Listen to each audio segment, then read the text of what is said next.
Hello everyone, स्वागत है आप सभी का दोस्तों एक बार फिर से हमारे यूट्यूब चैनल KNC में।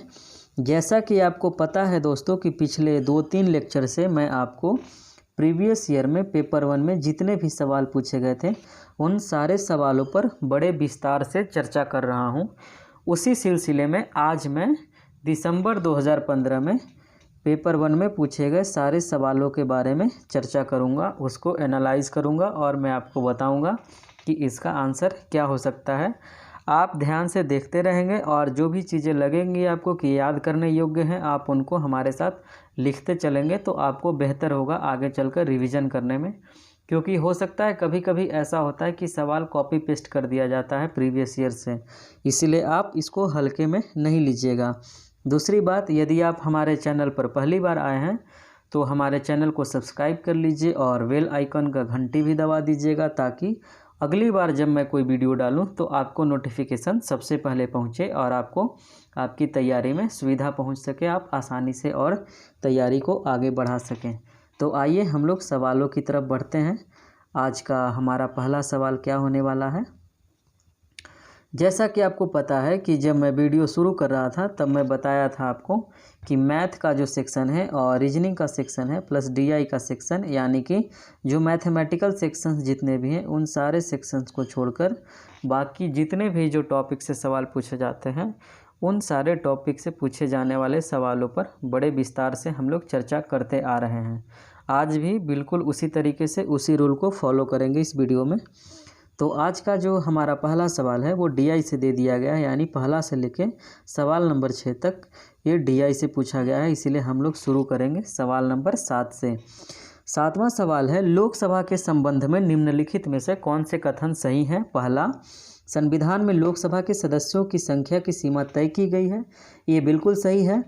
संसदीय निर्वाचन क्षेत्रों की सीमा और आकार निर्वाचन आयोग द्वारा निर्धारित किए जाते हैं, बिल्कुल नहीं। निर्वाचन आयोग का काम सिर्फ इतना है, निष्पक्ष रूप से चुनाव करवाना, न कि निर्वाचन क्षेत्र को सुनिश्चित करना। तीसरा, फर्स्ट पास्ट द पोस्ट निर्वाचन प्रणाली अपनाई जाती है, ये बिल्कुल अपनाई जाती है। और D है, मतों के समान रहने की स्थिति में लोकसभा अध्यक्ष के पास निर्णायक मत नहीं होता है। यह स्टेटमेंट अपने आप में गलत है क्योंकि निर्णायक मत उनके पास होता है। तो इसमें पूछा जा रहा था कि कौन कौन कथन सही हैं, तो 2 कथन। पहला, संविधान में लोकसभा सदस्यों की संख्या की सीमा तय की गई है, और C, first past the post निर्वाचन प्रणाली अपनाई जाती है, यानी इसका जो आंसर होगा वो B होगा, A और C।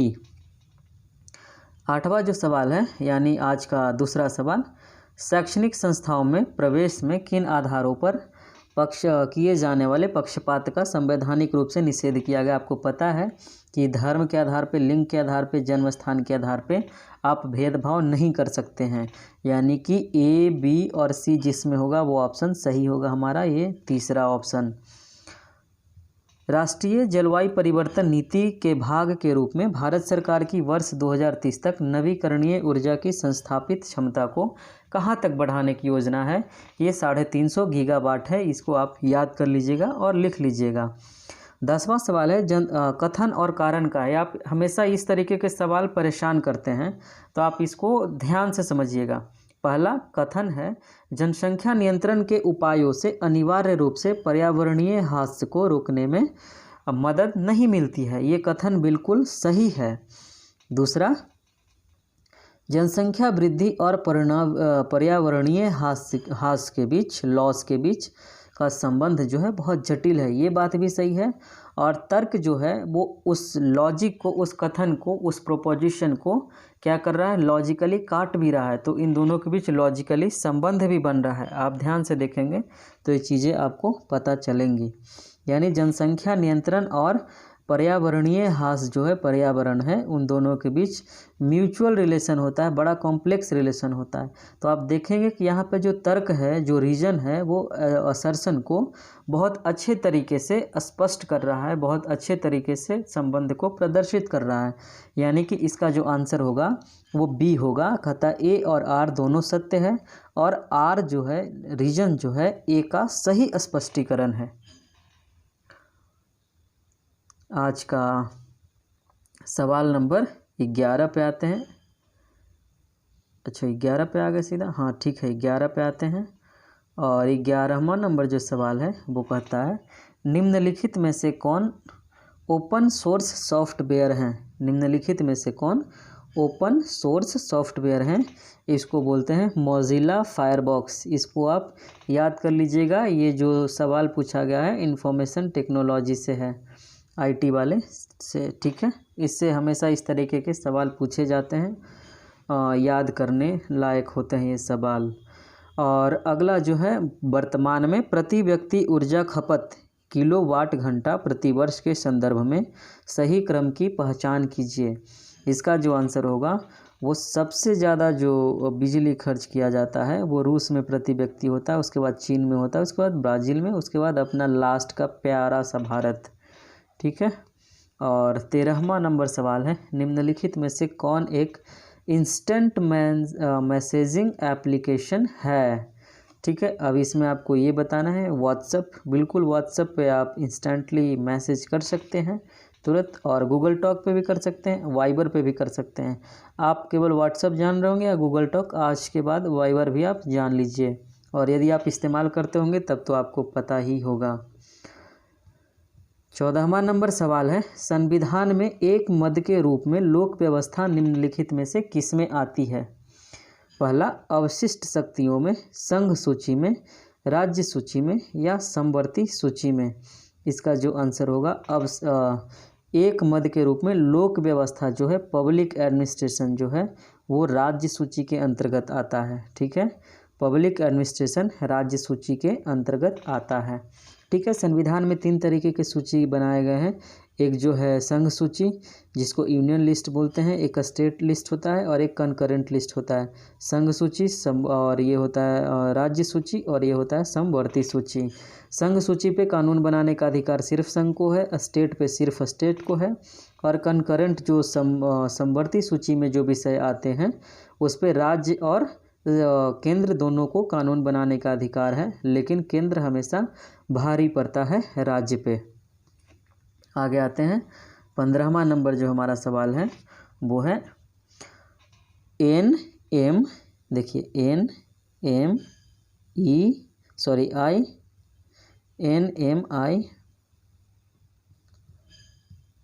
मिट जाए, हाँ NME EI एंड CNT। इसका आपको बताना है फुल फॉर्म क्या होता है। तो इसका फुल फॉर्म जो होता है दोस्तों वो होता है national mission on education through ICT, information and communication technology. इसका जो आंसर होगा वो B होगा। इसका फुल फॉर्म आप याद कर लीजिएगा, अक्सर इस तरीके के सवाल पूछ दिए जाते हैं।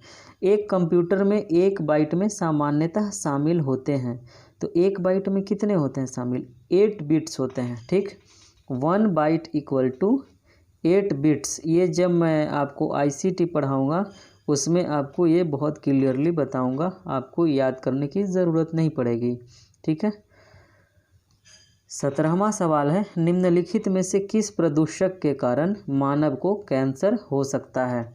ठीक है, इसका जो आंसर है वो है कीटनाशक। ठीक है, इसका आंसर जो है कीटनाशक, याद रखिएगा।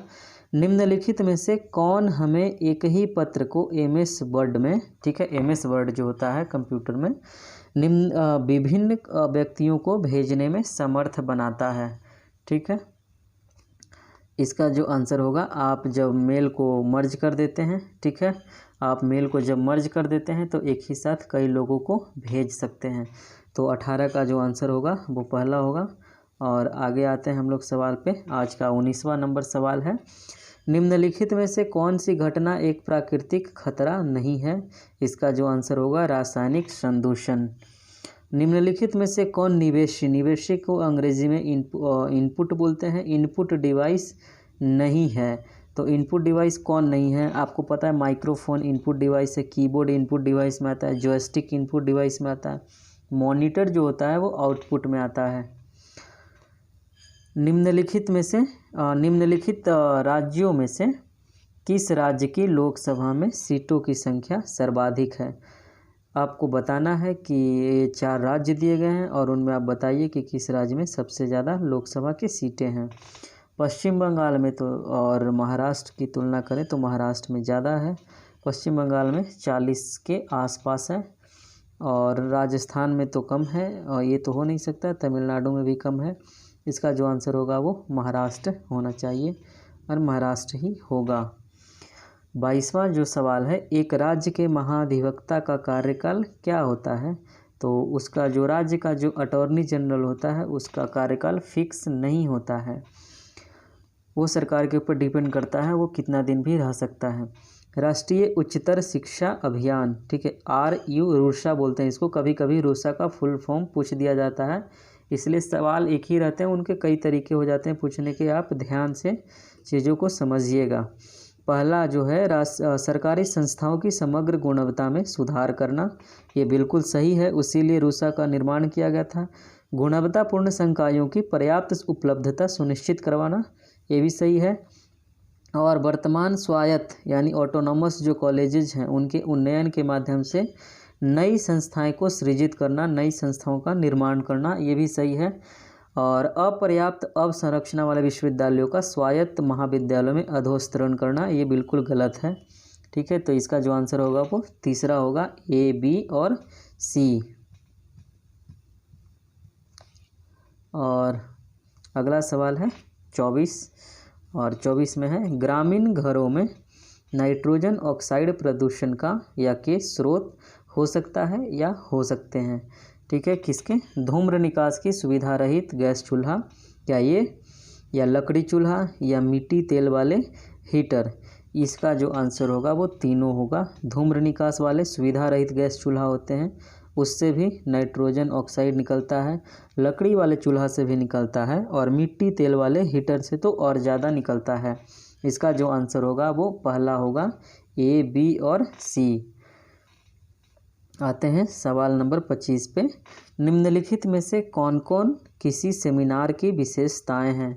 आप कोई भी सेमिनार होता है उसके क्या क्या विशेषताएं होती हैं इसमें आपको बताना है। यह एक अकादमिक अनुदेशन का प्रकार है, जो कि बिल्कुल सही है, और इसमें प्रश्न करना, चर्चा एवं वाद विवाद शामिल है, ये भी बिल्कुल सही है। आप किसी सेमिनार में हिस्सा लिए होंगे तो आपको मालूम होगा। इसमें व्यक्तियों के बड़े समूह शामिल होते हैं, ऐसी कोई बात नहीं है, ये बिल्कुल गलत बात है। और तीसरा जो इसमें कौशल युक्त व्यक्तियों की संलिप्तता की आवश्यकता होती है, बिल्कुल सेमिनार में उन्हीं लोगों को बुलाया जाता है जिनके पास कौशल है, जो रिसर्च कर रहे हैं, यानी कि इसका जो आंसर होगा वो A होगा, A, B और D। 26 है, शिक्षा के क्षेत्र में एक स्वतंत्र आयोग के अध्यक्ष के रूप में यूनेस्को को प्रस्तुत की गई जैकस डिलोर्स की रिपोर्ट का शीर्षक था। इसको आपको सीधा याद कर लेना है, लर्निंग द ट्रेजर विदिन, ठीक है, लर्निंग द ट्रेजर विदिन। निम्नलिखित में से कौन सा कथन बहुविकल्पीय प्रकार के प्रश्नों के संदर्भ में सही है?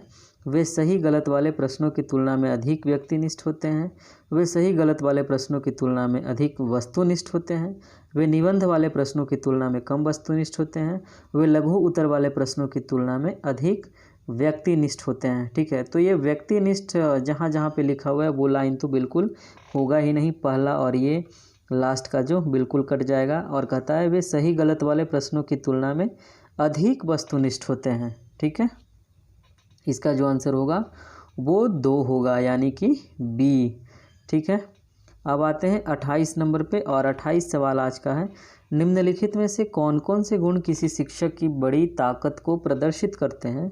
संस्थागत प्रबंधन में पूर्णकालिक सक्रिय संलिप्तता, या उदाहरण प्रस्तुत करना, या फिर अवधारणाओं के परीक्षण के लिए तत्पर रहना, या फिर गलतियों को स्वीकार करना, ठीक है। अब देखें कि संस्थागत प्रबंधन में पूर्णकालिक सक्रिय संलिप्तता ये कोई ज़रूरी नहीं है, लेकिन उदाहरण प्रस्तुत करना ज़रूरी है, और कॉन्सेप्ट को परीक्षण करना, उसको इवैल्यूएट करना, एग्जामिन करने के लिए हमेशा तैयार रहना, ये भी सही है। और यदि आप टीचर हैं और आपसे कोई गलती हो जाती है तो आप एक बड़ा शिक्षक तभी कहलाएंगे। आपकी ताकत वही है कि आप अपनी गलतियों को स्वीकार करने की क्षमता होनी चाहिए। तो इसका जो आंसर होगा वो B, C, D अर्थात ऑप्शन नंबर 3 होगा। और सवाल नंबर 29 है, निम्न में से किसके लिए शोध के आचार संबंधी मानकों के दिशा निर्देश शामिल नहीं होते हैं।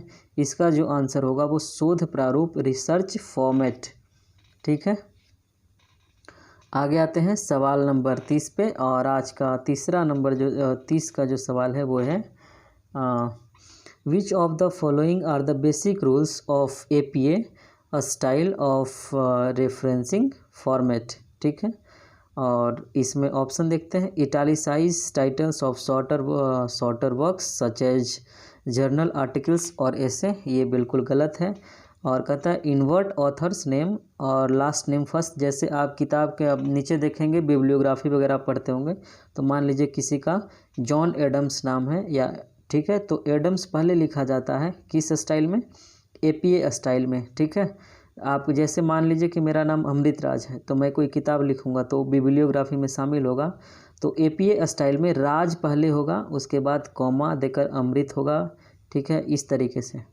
तो ये जो किस में चला जाएगा, इसका जो B जो होगा वो सही होगा।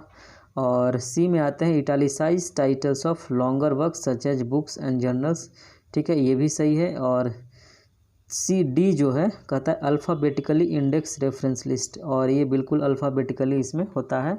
तो इसका जो आंसर होगा वो 3 होगा, B, C एंड D। अगला जो है a researcher is interested in studying the prospects of a particular political party in an urban area, what tool should be prefer for the study। एक अर्बन एरिया में कोई researcher जो है वो research करने में इंटरेस्टेड है एक पॉलिटिकल पार्टी को लेकर के, तो उसको किस तरीके का रिसर्च जो है करना चाहिए, तो वो क्वेश्चनेयर वाला होना चाहिए, प्रश्नावली पर आधारित होना चाहिए। ठीक है, प्रश्न और उत्तर वाले ये इस तरीके का रिसर्च होना चाहिए, क्वेश्चनेयर वाला। ठीक है, आगे आते हैं और 32 है which of the following statement is not true in the context of participatory research. ठीक है, पार्टिसिपेटरी रिसर्च से रिलेटेड 4 स्टेटमेंट है, आपको बताना है कि कौन ट्रू नहीं है। पहला है it's sole purpose is production of knowledge, ये तो शुरू में ही इन्होंने गलत दे दिया है। ठीक है, it recognize knowledge as power, ये बिल्कुल सही है। It emphasize on people as experts, ये भी सही है। And it is a collective process of inquiry, ये भी सही है। चूँकि पार्टिसिपेटरी रिसर्च है तो आप अकेले करेंगे नहीं, तो कलेक्टिव प्रोसेस होगा इसमें। ठीक है, इंक्वायरी करने के लिए आपको एक्सपर्ट्स की ज़रूरत पड़ेगी। और ये जो है नॉलेज को एज ए पावर, मतलब नॉलेज अपने आप में एक पावर है, इस तरीके से वो रिकॉग्नाइज करता है नॉलेज को। कौन सा रिसर्च, पार्टिसिपेटरी रिसर्च। अगला जो हमारा सवाल है वो है what are the characteristics of continuous and comprehensive evaluation. पहला जो है it increases the workload on students by taking multiple test.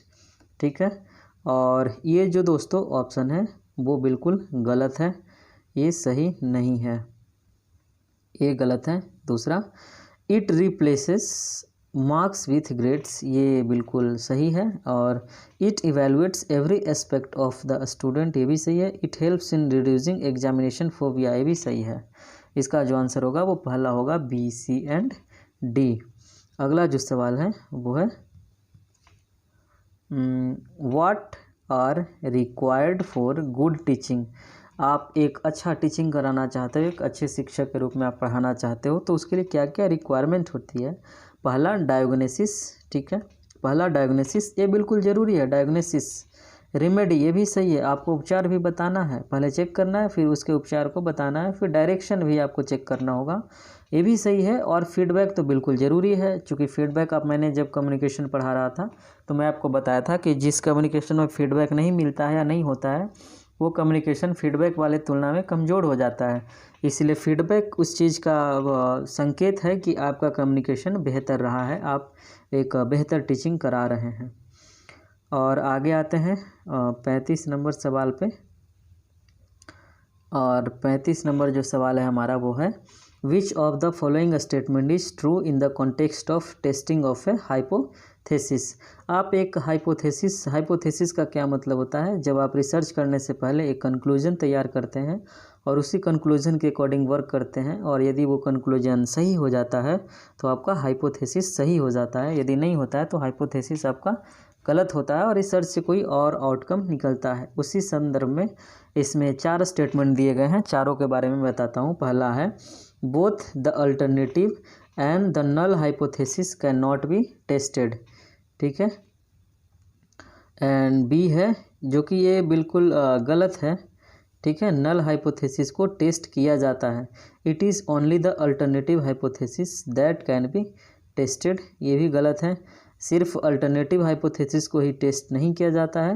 And it is only the null hypothesis that can be tested, और ये सही बात है। जैसे आप कोई हाइपोथेसिस बनाते हो तो शुरू दौर में नल हाइपोथेसिस ही होता है। नल का मतलब उसका कोई वैल्यू नहीं, वो 0 नंबर पे होता है, और उस पर आप रिसर्च करना शुरू करते हो। उसके बाद फिर पता चलता है कि वो नल हाइपोथेसिस, यदि आप उसी तरीके से सही हुआ तो वो तो नल हाइपोथेसिस हुआ, नहीं तो अल्टरनेटिव हाइपोथेसिस के अंतर्गत चला जाता है। कहता है इसका आंसर जो है तीसरा वो बिल्कुल सही होगा। और both the alternative and the null hypothesis can be tested, नहीं, दोनों जो होगा वो अल्टरनेटिव कभी नहीं हो सकता है, ठीक है।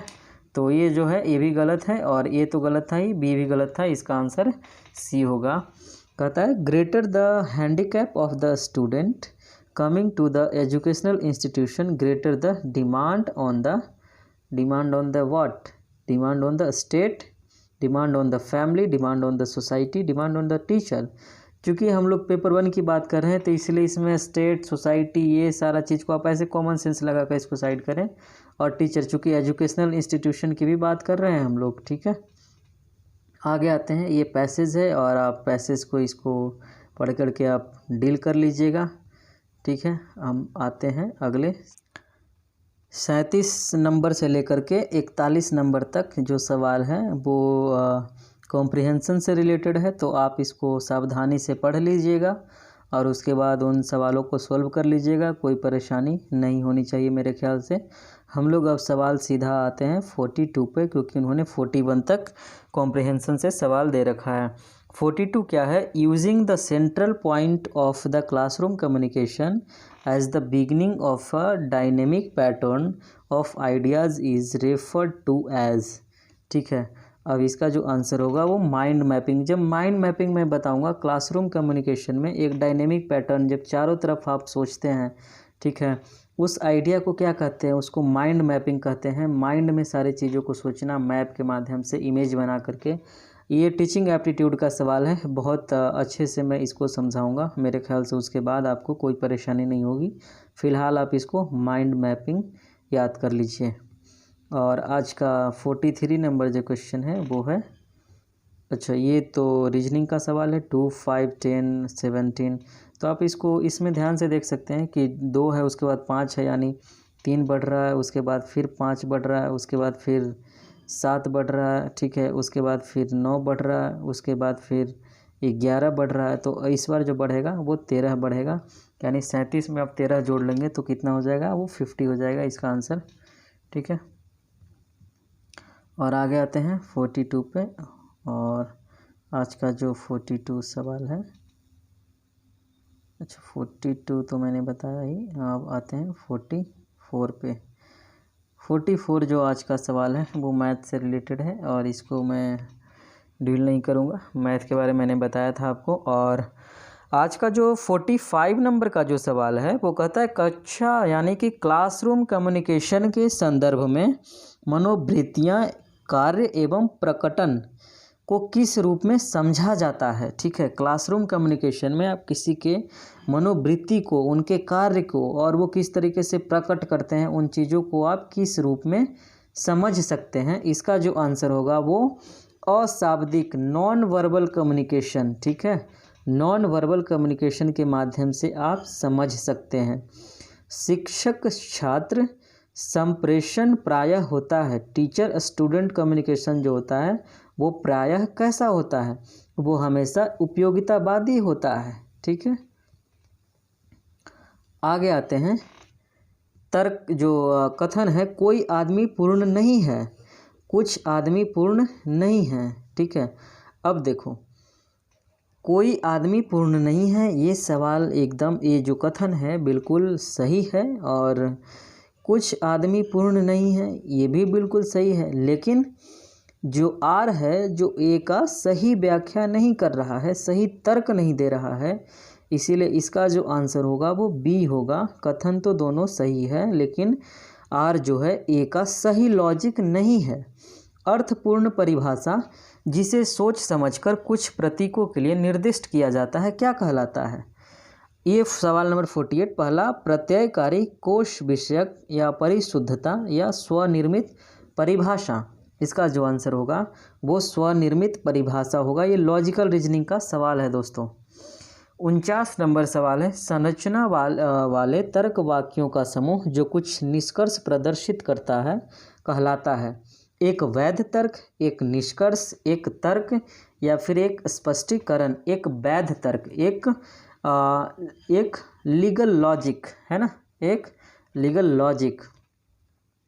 क्लासरूम में एक संप्रेषक, एक कम्युनिकेटर का विश्वास स्तर, ट्रस्ट लेवल जो है किस आधार पर डिटरमाइन होता है? नज़र मिलाने से, अतिशयोक्ति के प्रयोग से, आवाज़ स्तर के परिवर्तन से या फिर अमूर्त अवधारणाओं के प्रयोग से। ठीक है, इसका आप यदि आप कॉमन सेंस लगा रहे होंगे तो आपको पता चल जाएगा कि आप कॉन्फिडेंट वे में यदि किसी से आप बात करते हैं तो आप हमेशा नज़र मिला करके बात करते हैं। जो व्यक्ति नज़र मिला करके बात नहीं करता है उसके पास कॉन्फिडेंस का कमी होता है। तो ट्रस्ट का जो लेवल है, कॉन्फिडेंस का जो लेवल है वो उसी से मापा जाता है कि आप कितना आई कांटेक्ट के माध्यम से लोगों से बात कर रहे हैं। और आज का 51 नंबर जो क्वेश्चन है वो है, यदि तर्क वाक्य ये है कि कोई आदमी ईमानदार नहीं है को गलत मान लिया जाए तो निम्नलिखित में से किसे निश्चित रूप से सही किया जाएगा? ठीक है, तो ये जो आंसर होगा कुछ आदमी ईमानदार हैं। और ये जो है रीजनिंग का सवाल है। और अगला जो भी 53 रीजनिंग का है और 54 भी है और 55 पे आते हैं। तर्क दिया हुआ है, इस पर विचार करना है। शिक्षकों का रोजगार पूर्व परीक्षण बिल्कुल उचित है क्योंकि चिकित्सकों, वास्तुकारों एवं अभियंताओं जो इस समय नियुक्त हैं को ऐसे परीक्षण का सामना करना पड़ा। क्या यह जैविक है, निगनात्मक है, सादृश्यमूलक है, मनोवैज्ञानिक है? अब इसमें आपको बताना है। ये सादृश्यमूलक तो बिल्कुल नहीं होगा। सादृश्यमूलक वो होता है जहाँ पे आप तुलना करते हैं। निगनात्मक भी नहीं होगा और जैविक भी नहीं होगा। इसका आंसर जो होगा वो मनोवैज्ञानिक होगा। ठीक है, और एक इसमें तो वही सवाल है, रीजनिंग का सवाल है, इसको रहने देते हैं। और 57, प्रत्येक प्रकार का जो कम्युनिकेशन है वो प्रभावित होता है किससे? संदर्भ से या फिर अभिग्रहण से या संचरण से या फिर गैर विनियमन से। इसका जो आंसर होगा वो होगा ए, संदर्भ से। क्योंकि मैंने बताया था कि आप कोई भी कम्युनिकेशन करते हैं वो एक कॉन्टेक्स्ट में होता है। ठीक है, किसी न किसी कॉन्टेक्स्ट में होता है, चाहे वो फिजिकल कॉन्टेक्स्ट हो, फिजियोलॉजिकल हो या साइकोलॉजिकल कॉन्टेक्स्ट हो। आप यदि हमारा कम्युनिकेशन का लेक्चर का वीडियो नहीं देखें तो आप प्लेलिस्ट में जाकर देख लीजिएगा, मैंने वहाँ पर बड़े डिटेल में इसको समझाया था। आज का 58 नंबर सवाल है, वाणी के बजाय आवाज़ के पहलुओं को जाना जाता है वितरण भाषा के रूप में, शारीरिक भाषा के रूप में, व्यक्तिक भाषा के रूप में, पराभाषा के रूप में। ये पैरा लैंग्वेज है। ठीक है, इसका जो आंसर होगा मैंने बताया था कि आवाज़ के पहलू, जैसे आप नॉन वर्बल कम्युनिकेशन में बात करते हैं पैरा लैंग्वेज, और पैरा लैंग्वेज में हम लोग रेट और पिच और आप किस तरीके से बोलते हैं, आपका स्पीड कितना है, उसके बारे में अध्ययन करते हैं। इसलिए जब आप बोलेंगे तो आपके रेट को, पिच को, स्पीड को, इन सारी चीज़ों को ध्यान रख करके किस चीज़ में समझा जाता है? पैरा लैंग्वेज के अंतर्गत। तो इसका जो आंसर होगा वो डी होगा, पैरा लैंग्वेज। और आज का सेकेंड लास्ट क्वेश्चन है, विद्यार्थियों द्वारा शिक्षकों के मूल्यांकन के मुख्य उद्देश्य हैं विद्यार्थियों की कमजोरी के बारे में जानकारी एकत्र करना। ठीक है, ये बिल्कुल सही है। कमजोरी को एकत्र कैसे करेंगे, आप कैसे समझेंगे जब तक आप उसके एवेल्युएट नहीं करेंगे। शिक्षक को शिक्षण कार्य गंभीरता से लेने का संदेश देना। ठीक है, आप एक स्टूडेंट हैं और आप अपने टीचर के जब आप चीज़ें चूँकि जब पढ़ा रहे हैं तो जब तक आप मूल्यांकन नहीं करेंगे तब तक आपको पता नहीं चलेगा। ठीक है, शिक्षक को शिक्षण कार्य गंभीरता से लेने का संदेश देना। बिल्कुल, शिक्षक को शिक्षण कार्य जो है बिल्कुल गंभीरता से लेना चाहिए। और शिक्षण की नवीन विधियां अपनाने में शिक्षकों की सहायता करना, ये भी बिल्कुल सही है। और शिक्षक के गुण में और अधिक सुधार के क्षेत्रों की पहचान करना, ये स्टूडेंट का काम नहीं है। और आज का लास्ट सवाल है। पहले चूँकि 60 सवाल पूछे जाते थे, अब 50 सवाल पूछे जाते हैं। निम्नलिखित तर्क वाक्यों में से दो इस तरह से संबंधित हैं कि वे दोनों सही हो सकते हैं, यद्यपि वे दोनों गलत नहीं हो सकते हैं। वे तर्क वाक्य कौन से हैं? सही कूट का चयन कीजिए। कुछ पुजारी धूर्त होते हैं, कोई पुजारी धूर्त नहीं होता है, और सभी पुजारी धूर्त होते हैं, कुछ पुजारी धूर्त नहीं होते हैं। इसका जो आंसर होगा वो ए होगा, ए एंड डी। कुछ पुजारी धूर्त होते हैं और कुछ पुजारी धूर्त नहीं होते हैं। ये लॉजिकल रीजनिंग का सवाल है, मैं वहाँ पे इसको डिटेल में बताऊँगा। आप अभी इसको प्रैक्टिस कीजिए, इतना समझिए। और जो जो चीज़ें आपको समझ में नहीं आई या फिर कहीं पे आपको कोई परेशानी दिखी कोई सवाल में, तो आप हमको कमेंट बॉक्स में सजेशन ज़रूर दीजिएगा। और दोस्तों, आज का जो हमारा वीडियो था मैं यहीं पे ख़त्म करता हूँ, और अगले वीडियो में हम लोग जब मिलेंगे तो फिर एक नए सवाल और एक नए सीरीज के साथ एक नए सवाल के क्वेश्चंस लेकर के आएंगे। आप बिल्कुल इसी तरीके से हमारे साथ जुड़े रहिए और ज़्यादा से ज़्यादा आप प्रैक्टिस पे ध्यान दीजिए, चूँकि आपका एग्ज़ाम बहुत ही ज़्यादा नज़दीक आते जा रहा है। इसीलिए मैंने अभी टॉपिक पढ़ाना बंद कर दिया है और आपके प्रीवियस ईयर को मैंने प्रैक्टिस करवाना शुरू किया है। ये सब आप लोगों की वजह से ही। तो और आप जब आपको वीडियो पसंद आता है तो आप अपने दोस्तों के बीच वीडियो को शेयर ज़रूर कीजिएगा और सब्सक्राइब ज़रूर कर लीजिएगा। सो आज के वीडियो में इतना ही। So thank you very much. फिर मिलते हैं अगले वीडियो में। तब तक अपना ख्याल रखिएगा और तैयारी करते रहिए। All the best. Thank you very much.